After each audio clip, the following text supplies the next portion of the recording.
Hello friends, আপোনালোকক মোৰ চেনেললৈ স্বাগতম জনাইছো। মই আজি আপোনালোকৰ বাবে স্কচ আৰু আলু দি বনোৱা লোকেল চিকেনৰ ৰেচিপি এটা লৈ আহিছো। আহকচোন চাওঁ মইনো কেনেদৰে বনাইছো। ৰেচিপিটো বনাবৰ বাবে মই 400 গ্ৰাম মান লোকেল চিকেন লৈছো। এটা ডাঙৰ পিয়াজ, ৰসুন, আদা, জলকীয়া খুন্দি লৈছো।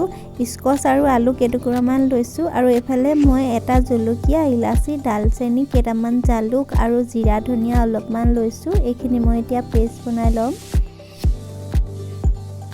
এতিয়া মই মাংসখিনিত মছলাৰ পেষ্টখিনি দি দিছো আৰু 15 মিনিট মান সময়ৰ বাবে এনেকৈ মেৰিনেট কৰি থম। অলপমান হালধিও দি দিছো।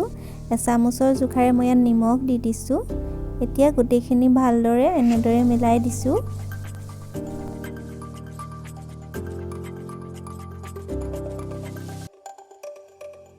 অকণমান মই ইয়াত মিঠাতেলো দি দিছো।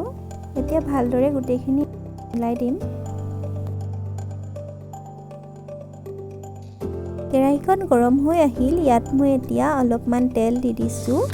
মই আজি লোহাৰ কেৰাহীত মাংস বনাবলৈ লৈছো। লোহাৰ কেৰাহীত মাংস খাই বহুত ভাল লাগে, সেইবাবে আজি লোহাৰ কেৰাহীতে বনাবলৈ ল'লো। তেলখিনি গৰম হৈ আহিলত মই ইয়াত পিঁয়াজখিনি দি দিছো। এতিয়া পিঁয়াজখিনি মই অলপ ৰঙচুৱা হোৱালৈকে ভাজি ল'ম। ইয়াত মই এতিয়া এটা জলকীয়া আৰু তেজপাত এখিলা দি দিছো।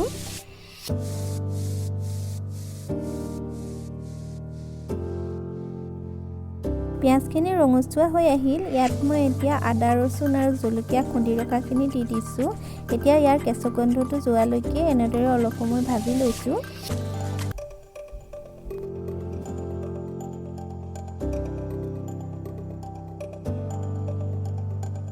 এইখিনি সময়তে মই ইয়াত মেৰিনেট কৰি ৰখা মাংসখিনি দি দিছো। এতিয়া গেছটো হাই ফ্লেমত ৰাখি 5 মিনিট সময়ৰ বাবে ভালদৰে ভাজি ল'ম।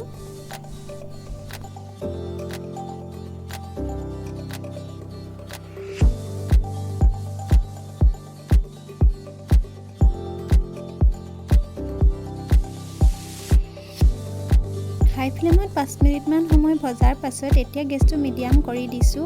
আকৌ সেইদৰে 5 মিনিট সময় ভাজি ল'ম। ঢাকনখনো লগাই দিম। মাজে মাজে লৰাই থাকিম যাতে তলত লাগি নধৰে। এয়া ঢাকনখন এৰাই চাইছোঁ, মাংসৰ পৰা এক্সট্ৰা পানীখিনি ওলাই আহিছে। এতিয়া এই পানীখিনি শুকোৱালৈকে ভাজি ল'ম, যেতিয়ালৈকে মাংসৰ পৰা তেলখিনি ওলাই নাহে। অলপ সময় ঢাকন লগাই ভজাৰ পাছত এয়া চাইছোঁ মাংসৰ এক্সট্ৰা পানীখিনি শুকাই তেলখিনি ওলাই আহিলে। ইয়াত মই এতিয়া কাটি ৰখা বিলাহীখিনি দি দিম আৰু এইখিনি সময়ত গেছটো কম কৰি ল'ব লাগিব, নহ'লে বেছিকৈ তলত লাগি ধৰিব।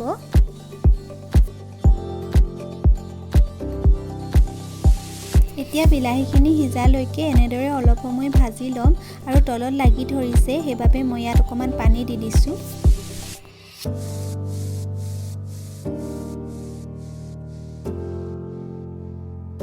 এয়া বিলাহীখিনি সিজি আহিলে। ইয়াত মই এতিয়া কাটি ৰখা আলু কেইটুকুৰা দি দিছোঁ। এতিয়া আলুখিনি ভালদৰে ভাজি ল'ম সিজালৈকে, আৰু তলত যদি লাগি যায় তেতিয়াহ'লে অকণমান পানী ব্যৱহাৰ কৰিব।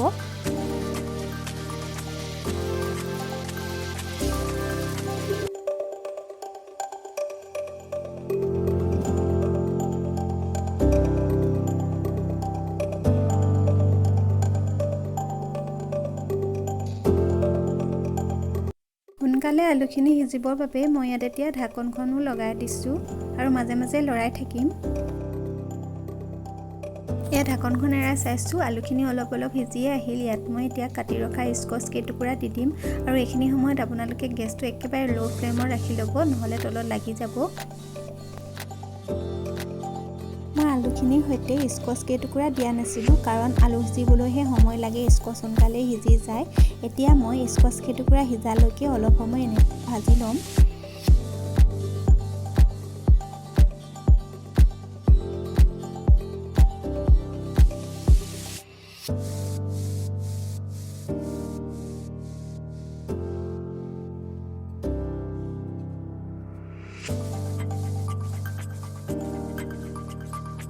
স্কচ আৰু আলুখিনি আধা অংশ সিজি গ'ল। ইয়াত মই এতিয়া উতলাই ৰখা গৰম পানী দি দিম।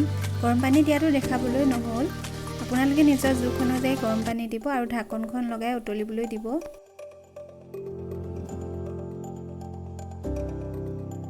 মিডিয়াম ফ্লেমত 10 মিনিটমান সময় উতলিবলৈ ৰখাৰ পাছত এয়া স্কচ আৰু আলুখিনি সিজি গ'ল। এতিয়া মই নমাই ৰাখিম। আপোনালোকে যদি আঞ্জাখন অলপ ডাঠ কৰিব বিচাৰে তেতিয়াহ'লে 5 মিনিটমান সময় গেছত এনেদৰে ৰাখি থ'ব। যদি মোৰ ৰেচিপিটো চাই ভাল লাগিলে তেন্তে মোৰ চেনেলটো লাইক কৰিব, কমেণ্ট কৰিব আৰু ছাবস্ক্ৰাইব কৰি দিব। ধন্যবাদ।